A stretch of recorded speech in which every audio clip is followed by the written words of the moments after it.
Swapnil's message. Swapnil was returning home from office. He was having a headache after an entire day's tiring and huge workload. Luckily, he had got a seat in the bus that day. He loosened his limbs and relaxed. All was fine until the man sitting next to Swapnil started creating a nuisance. The man received a call on his cell phone and after confirming the caller, started to converse on phone in such a loud voice that it gradually became intolerable for Swapnil. The man was not using any indecent words, but his voice was so loud that it disturbed not Swapnil alone because of his headache, but also every other person traveling in the bus.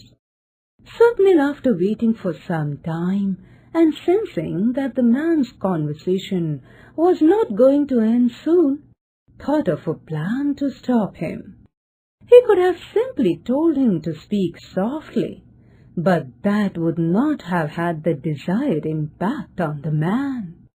He would have spoken in that loud voice somewhere else, on some other day. Swapnil wanted him to learn for life and not repeat this act anywhere ever again. He wanted him to learn courteous behavior in public. So, Swapnil suddenly lowered the upper portion of his body towards the man and lay down on his lap. The person looked surprised and abruptly stopped talking on the phone. He took the hand with the phone away from his ear and with a blunt face checked whether Swapnil had fallen on his lap in his sleep or had done so intentionally. Quite surprised to find Swapnil's eyes wide open, he uttered, "Excuse me, is something wrong with you? Why did you lie down on my lap? Do I know you? Have we met before?" Swapnil's reply was short, "No."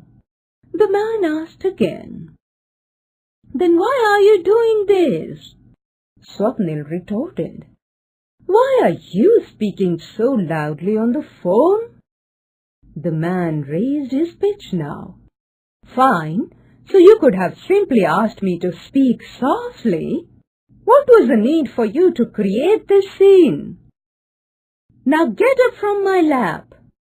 Also, what is your problem, whether I shout or speak softly, or if I use decent or vulgar words? This is a public place. It is as much mine as yours." He stopped abruptly. Oh dear, that indeed was a public place. Though we are entitled to use a public place as our own, we ought not to ignore common courtesy and must be mindful that our actions do not cause any distress to any other individual. And he had been talking too loud for any other person present in the bus to be in peace. He had actually been a nuisance for his co-passengers. His thoughts flashed by even as Swapnil, perhaps aware that the man had realized his mistake, got up from his lap. The man apologized to all in the bus, cupped his mouth and spoke softly in the phone, and before long signed off.